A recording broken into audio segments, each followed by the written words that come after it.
அனைவருக்கும் அன்பான வணக்கங்கள். இன்னைக்கு நாம் விசுவாவசு வருஷத்தினுடைய பலன்களை பார்க்க போகிறோம். முதற்கண் எல்லாருக்குமே விசுவாவசு புத்தாண்டு நல்வாழ்த்துக்கள்.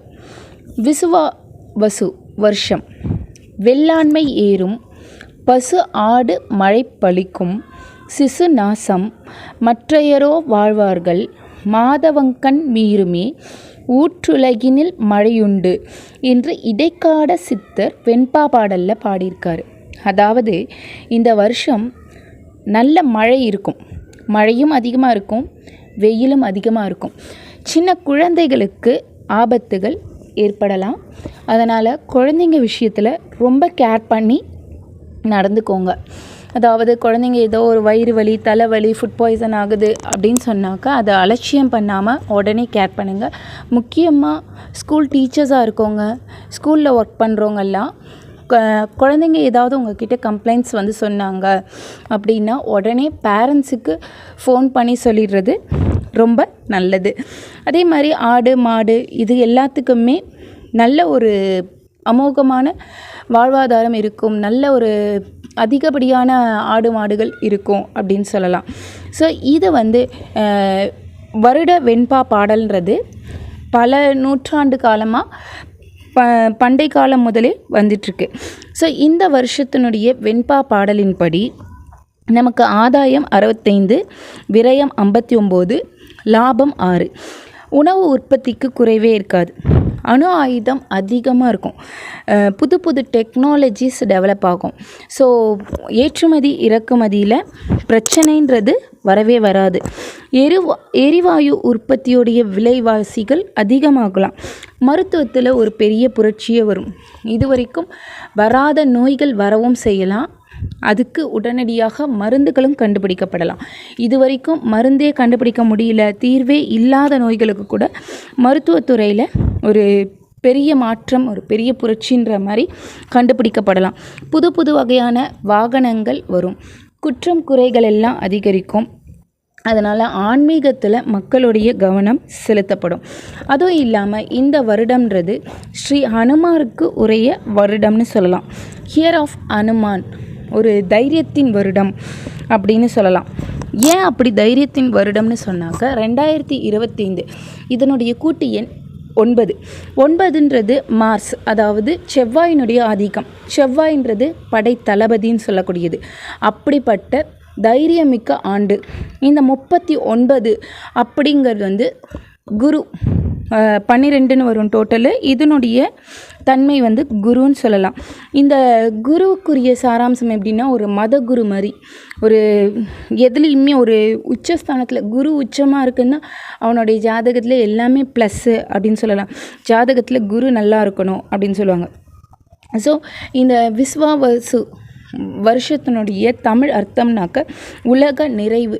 ஸோ உலகத்தில் எல்லாமே நிறைவாக நமக்கு ஓகே போதும் அப்படின்ற அளவுக்கு எல்லாமே கிடைக்கும். நம்ம இதை எக்ஸ்பெக்ட் பண்ணியிருக்கவே மாட்டோம். அந்த அளவுக்கு ஒரு பீக்கில் போகும் எல்லாமே.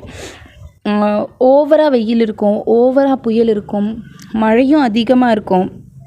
நிறைய விபத்துகள், தீ விபத்து, எரிமலை வெடிக்கிறது, பெரிய பெரிய மாற்றங்களையெல்லாம் உலகம் சந்திக்கும்.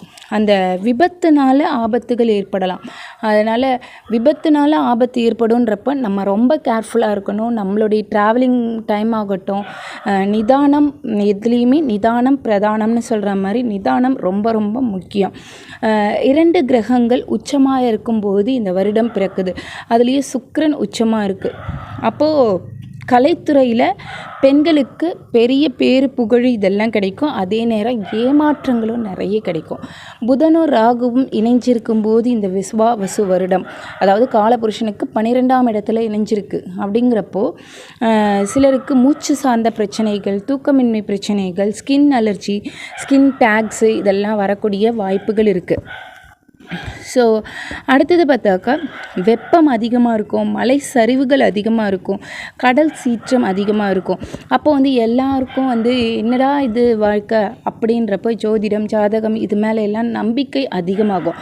டெக்னாலஜி டெவலப்மெண்ட் எல்லாம் ரொம்ப ரொம்ப அபரீதமாக இருக்கும். நிறைய கல்யாணம் நடக்கும், நிறைய பெண் குழந்தைகள் பிறக்கிறதுக்கான வாய்ப்பு இருக்குது. வெளிநாட்டுக்கு போகக்கூடிய வாய்ப்புகள் நிறைய பேருக்கு கிடைக்கும். வரவு அதிகமாக இருக்கும், செலவு கொஞ்சம் குறைவாகவே இருக்கும்னு சொல்லலாம். ஸோ இந்த வருடம் நம்ம தான் ஜாக்கிரதையாக இருக்கணும். நிறைய பேர் ட்ரான்ஸ்ஃபருக்கு அப்ளை பண்ணியிருக்காங்கன்னா ட்ரான்ஸ்ஃபர்ஸ் நிறைய கிடைச்சிடும். நிறைய சட்டத்திட்டங்களில் புது புது வகையான மாற்றங்கள் வரும். ஸோ நீர் பற்றாக்குறையெல்லாம் இருக்காது. ஆனால் பெண்கள் ரொம்ப கவனமாக இருக்கணும், குழந்தைகளை ரொம்ப கவனமாக பார்த்துக்கணும். இதெல்லாம் பார்த்துக்கிட்டு நம்மளுடைய ட்ராவலிங் பண்ணுறோமா, விபத்துகள்லாம் ஏற்படாமல் நம்மளை நாம் தற்காத்துக்கணும். இதெல்லாம் பண்ணினா விஸ்வாவசு வருடம் எல்லாருக்குமே இனிமையான ஆண்டாக அமையும். இதெல்லாம் பண்ணினாதான் இனிமையான ஆண்டாக அமையுமான்னு கேட்டால் அப்படி இல்லை. நம்ம ஓரளவுக்கு கேர்ஃபுல்லாக இருந்துக்கணுன்றதுக்காக இது சொல்லப்படுது. அது மட்டும் இல்லாமல் நம்மளுடைய ஆத்மலிங்கம்னு சொல்லக்கூடிய நம்மளுடைய உடலையே ஒரு கடவுளாக நம்மளே அகம் பிரம்மாஸ்மி, ஒரு மனிதனும் ஒரு கடவுள் மாதிரி தான். நம்மளுடைய தோள்பட்டையில் தேவதூதர்கள் அமர்ந்திருக்காங்க அப்படின்ற மாதிரி சொல்லுவாங்க. நமக்கு விருப்பப்பட்ட கடவுள் நம்ம பக்கத்துலேயே இருக்காங்க.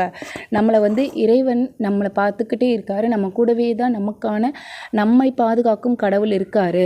நம்மளே ஒரு கடவுள் மாதிரி தான், நமக்குள்ளேயே இருக்கார் கடவுள்னு சொல்லுவாங்க. அதனால் நாமளே ஒரு முறை சுற்றி வர்றது நல்லது. இந்த விஸ்வாவசு வருடம் பஞ்சாங்கம் படிக்கிறத கேளுங்க. பஞ்சாங்கத்தை பற்றி யாராவது சொல்கிறாங்க, கோயிலில் படிக்கலாம், இல்லைன்னா வீட்டில் கூட வாங்கி பூஜை பண்ணலாம். பஞ்சாங்கத்தை வாங்கி மற்றவங்களுக்கு கொடுத்தீங்கனாலும் உங்களுக்குரிய தோஷங்கள், பாவங்கள் இதெல்லாம் விலகும். நன்றி, வணக்கம்.